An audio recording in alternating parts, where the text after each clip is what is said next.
we just wanted to kind of minimize his reps in an effort to get more productivity. We just trying to rep manage in terms of the totality of the big picture. He wasn't less of a focal point in terms of our intentions of what we wanted to do offensively, but we did want to cut his reps a little bit in an effort to get higher quality play, just in general. Yeah, 7, Trayvon, he traveled with GP a little bit. He's a good corner. But, GP's also a good receiver, so, he just didn't get involved as he usually does today. So, yeah. So Mike Tomlin talking about the relative lack of snaps for George Pickens, and Justin Fields saying that Dallas's cornerback's really good.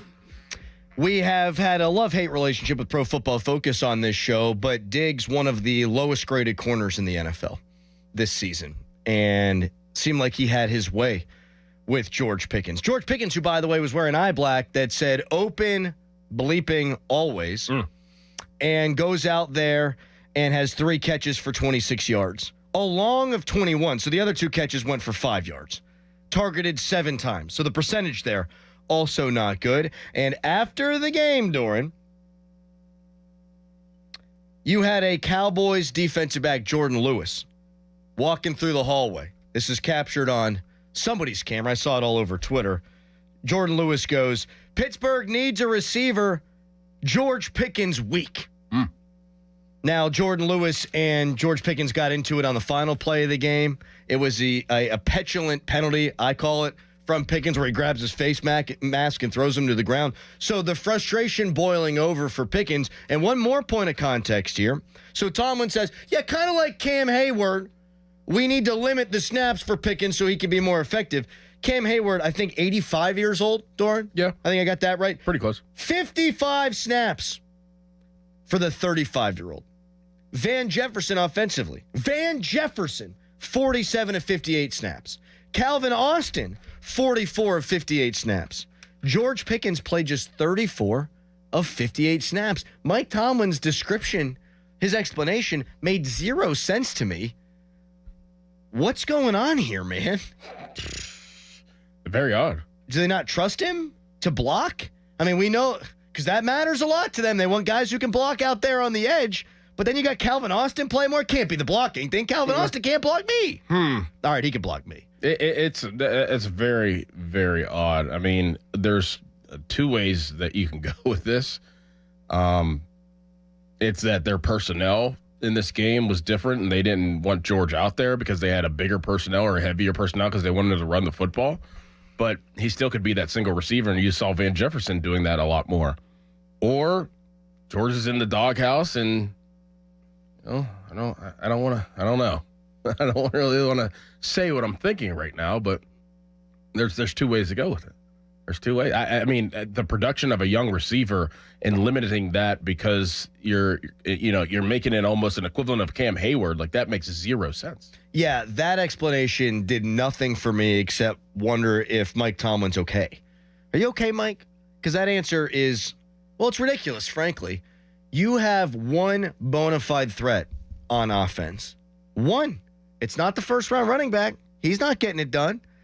Pat Freiermuth has had 4 more catches in every game up until this one where he had 3, but he did have a touchdown. He's your number 2 target, and he can be a chain mover and he can be a volume guy, but he's not stretching the field for you. There is no excuse for Pickens not to be out there for just about every single play. And so if it's on Pickens, well, that's no good that they can't trust him. If it was simply because they like what the other guys do in the running game, then Arthur Smith deserves to get raked over the coals, and Mike Tomlin deserves to get raked over the coals for this. I think we'll probably get a better answer from Arthur Smith on Thursday than we did from Tomlin just there. I feel like Arthur has been really expansive, and he's done a good job describing things. And I think he's been really honest in his press conferences on Thursdays. But until then, I don't think we're getting any answers. And I think it's a really bad look, man, when you're the guy with the eye black that says open bleeping always, and on a 3rd down in this game, wasn't a perfect throw from Justin Fields. I don't care. Ball goes right through his hands. Yep. Right through his hands. A money moment, Dallas scores on their next possession. I've been crushing the defense all morning long and saying they're allowed to get off the field too. In that instance, you make that catch, you keep the chains moving, and you go. And you go. And he couldn't make the most routine of the routine plays there. After, let's call this what it is. Last week, he fumbles that football game away. Yep. And then later on in the game, has a play where he's on the sideline, and he's holding the thing out there like a loaf of bread again. So he didn't learn from the mistake. Maybe that's why he's not out there. All I know is he wasn't out there as much as the other guys, and Tomlin's explanation makes no sense. Ipso facto, 1 + 1 = 2. Something's going on here. What is it? I don't know. You say you think you might know. I think they're upset with the guy. The consistency element of it. Like, how upset, though? Because you can't be cutting off your nose to spite your face. Like, you can be upset with them. Okay, you can't ship him to Carolina, right? Hey, you can't go down that path. We can't go there again. And they're 3-1, right? And he caught a bunch of balls last week. Correct me if I'm wrong. Yeah. 7 catches, 11 targets. Like, you fumble the game away, okay, but you can't be upset with the workload you're getting. Mm-hmm. I have zero answers, really. It's Same with Tomlin. It doesn't make any sense. And, like, whose call is that? Is that Arthur Smith's call or is that Tomlin's call? I mean, somebody has to ask that question tomorrow, like, and get an answer. And keep asking it until you get an answer because it just doesn't make any sense. And you would think that if he was in the game, the defense would change. And then when he's out of the game, it's like, oh, is Van Jefferson really going to scare us? Okay, we're going to pack the box, and that's why you can't run the football. They need another receiver.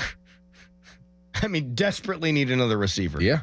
And this was last game too. This game was the most honest reflection of their roster holes that we've seen to this point in the season.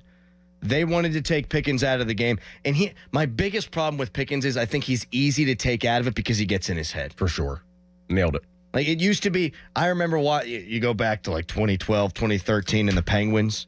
And how do you beat the Penguins? Well, the Boston Bruins are going to get all up in the face of Evgeny Malkin. They're going to get him emotional, and they're going to get him off his game. He's going to take stupid penalties. He's a hell of a player, but can sometimes get in his own head. That's what I'm seeing out of George Pickens, is that when things aren't quite great. going his way, he's not I'm going to go fix it. I'm going to go work harder guy. Shut down. He's shut down. He's a shutdown guy. And that's an immaturity thing. But now we're talking year 3 in the league. And I explained away some of his problems as we led up into this season. I said I was worried about it, but young people, myself included, are going to have immaturity issues, and you got to grow up. It's year 3. It's time to grow up. And he got taken out of the game schematically, and then he got taken out of the game mentally. And if he's your number 1, you're not going to win a lot of football games like that. I wonder if they were trying to send a message to maybe have it go the other way. I mean, do you have time to send messages, though? No. Like, you send messages during the week, not during the game on primetime TV whenever you need to win. And I really would love to hear an explanation for real tomorrow, because there's a lot of thoughts going through my head right now, and I am not like a hot take guy all the time, and I don't want to throw it out there just yet, but I have no other explanation to give anybody right now for what the lack of production of George Pickens and the lack of reps. He is not a number 1 wide receiver. No, he's a number 2. He's always has been. Mm-hmm. Has been. They were hoping he could be a number 1. And we've been saying that for months, hoping. And it's just, I know their game plan was to run the football, which was very obvious because of the run defense, but that didn't work. But you still have to have George on the field as a threat. And they just didn't do that. Right, that's the other thing. Okay, so they're taking you away. Is he hurt? Yeah, you got to be on the field. I don't think he's hurt. He's 17th in the league right now in receiving yards. You know, he's been targeted 36 times for 23 catches. Like, those aren't number 1 wide receiver numbers. They're not. You know, and every team's got their own wide receiver. So, okay, you look at the 32, top 32 receivers in the football. There's difference between being a number 1 guy and a team's number one guy. Yeah. Deontay Johnson had been a team's number one guy for a while. He's not a number one wide receiver. I watched Jamar Chase yesterday. That's a number one wide receiver. Yeah, 200 yards. Yes. Justin Jefferson. That's a number one wide receiver. Mike Evans. Brian Thomas Jr. as a rookie coming in. That guy, to me, looks like a number one wide receiver. Malik Neighbors looks like a number one wide receiver. But George Pickens, forget the mental side of things. He's not putting up enough. And it's not like the opportunities haven't been there either. Like, they're doing their best to take him out of the game because he's their biggest threat. Understandable. On 3rd and 4, he's open and a ball goes through his hands. Make the play. You had the chance against Indy. Don't fumble the ball. You're a hero. You win the game probably. Like that's a missed opportunity. Like when you had a chance. So I'm sure he feels like there are times where he's open and he's not getting the football. He's had chances with the ball go through his hands or him give the ball to the defense. That's on nobody but you, man. And with the eye black, it's just a terrible look. It's very Juju-esque to me. Yes. And it's like Najee Harris flipping the double bird. You better back it up. You better back it up. If you're going to be the guy that walks out on the football field and says, F you, Indianapolis, you better take it to him. Didn't. Then you better respond the next week. Najee didn't. If you're George Pickens and you got the cool eye black on, I like it.